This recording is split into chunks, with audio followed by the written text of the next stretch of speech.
So Elise, when we prepped for this, you'd mentioned a couple things that you're adding to your choral community as a result of this virtual tool. Some of the things that we're adding synchronously are, again, like Kathy mentioned, some guest speakers. I actually had this in place with my choral ensemble for the last several years, is doing some guided meditation, some meditative awareness, a chance to do some body scan and breathe and just be. We are going to continue that with those who can synchronously join us, and having a chance to just center yourself and live in the moment and breathe and realize that you're alive, and the things that are behind us and the things that are in front of us will be reconciled either way. And that's a skill that I don't know if I necessarily gained when I was 20 or 22 or 32 or, however old I am now. But I think that providing those kind of opportunities for people to just sit and breathe and realize that I am safe, because choral community is about having safety. It's about being in a safe place. And unless we feel safe, we can't express ourselves. We can't, that door is not going to be opened. So I think it's so incredibly important, especially as some of these more traumatic pieces are coming forth. Like I just see that Cameron Labar at Missouri State had his tour canceled in May. They were to go to South Korea, Vietnam, and the Philippines. My choir is to go to Austria and the Czech Republic, and many of those students is their first time on a plane, and that is being canceled. So having these kind of opportunities for yoga, for body scan, meditative awareness, just to breathe and realize that we're still safe and we're still alive, I think is something that we can provide.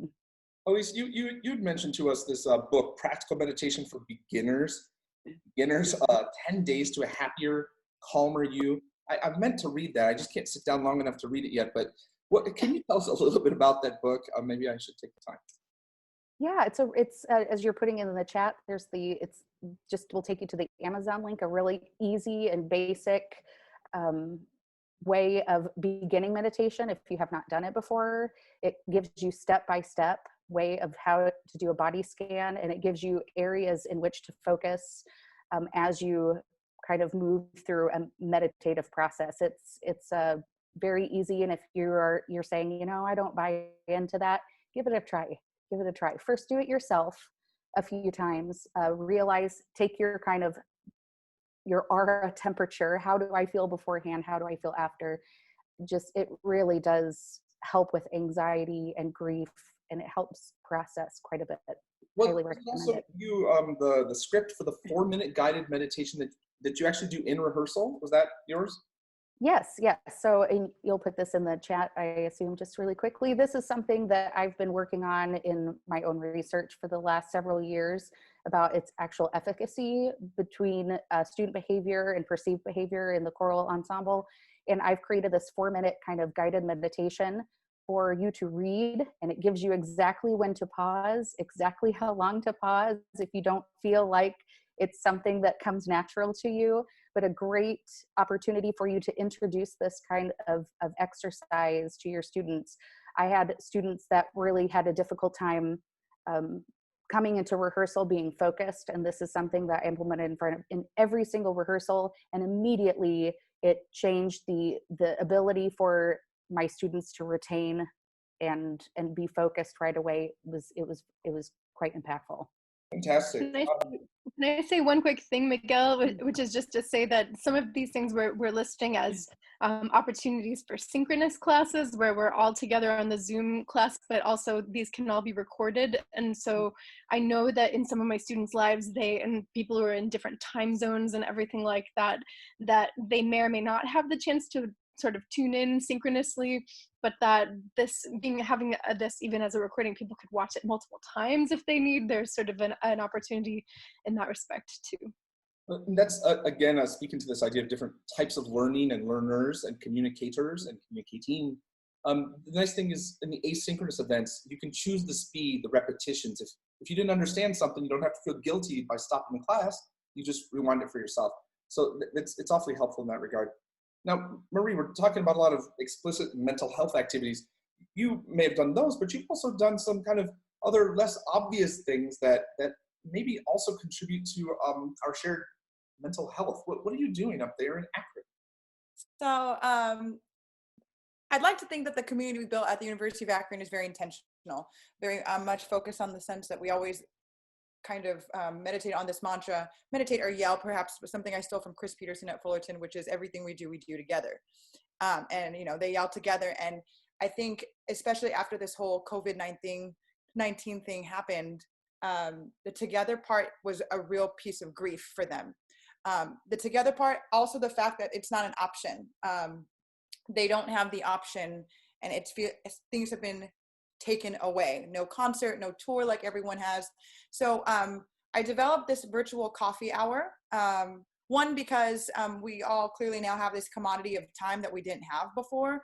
So I've often had students say, hey, you know, can you talk to me about tuning? And I'm like, well, I don't have, 9 years during the rehearsal, but if you want to grab coffee with me, we could absolutely do that. But always finding time to have coffee with everyone was really difficult to do when everything's go, go, go, go, go. So talking about this sense of opportunity. I'm not an optimistic person, but I'm trying really hard right now. So now we have time, and I remembered my students wanted to geek out about choral music and just ask me random questions that we never had the time to do. So I just said, hey, how about this? When you go to Starbucks, not everyone brings their mug. We can't bring mugs to Starbucks anymore anyway. So why don't you bring your favorite mug? We'll meet at 10 a.m.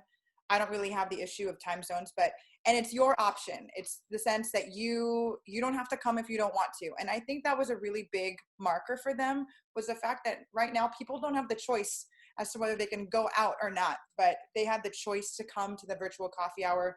And it started off them just asking me random questions. Everyone shared their mugs and what their favorite mug was. So again, creating that sense of togetherness that we had been yearning for and thirsty for, and thirsty, no pun intended.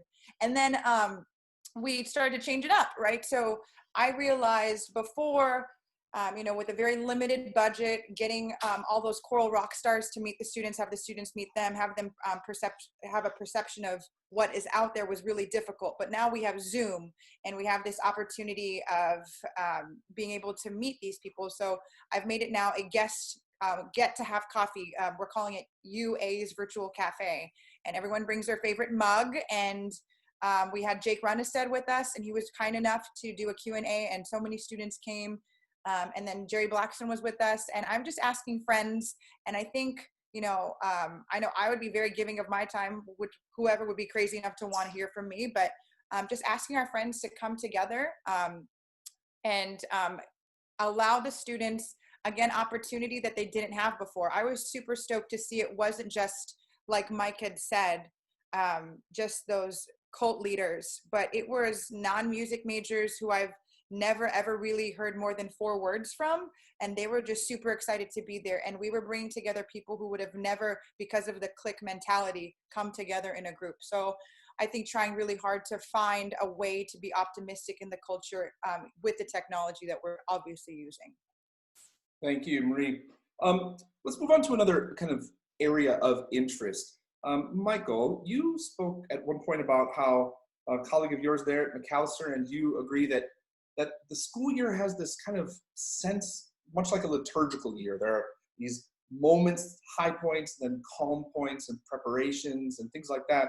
So the year takes on a sense of cycle with traditions and rituals, and they're all gone. It's all gone. Commencements canceled, concerts canceled. We've got a list here of all the tours canceled.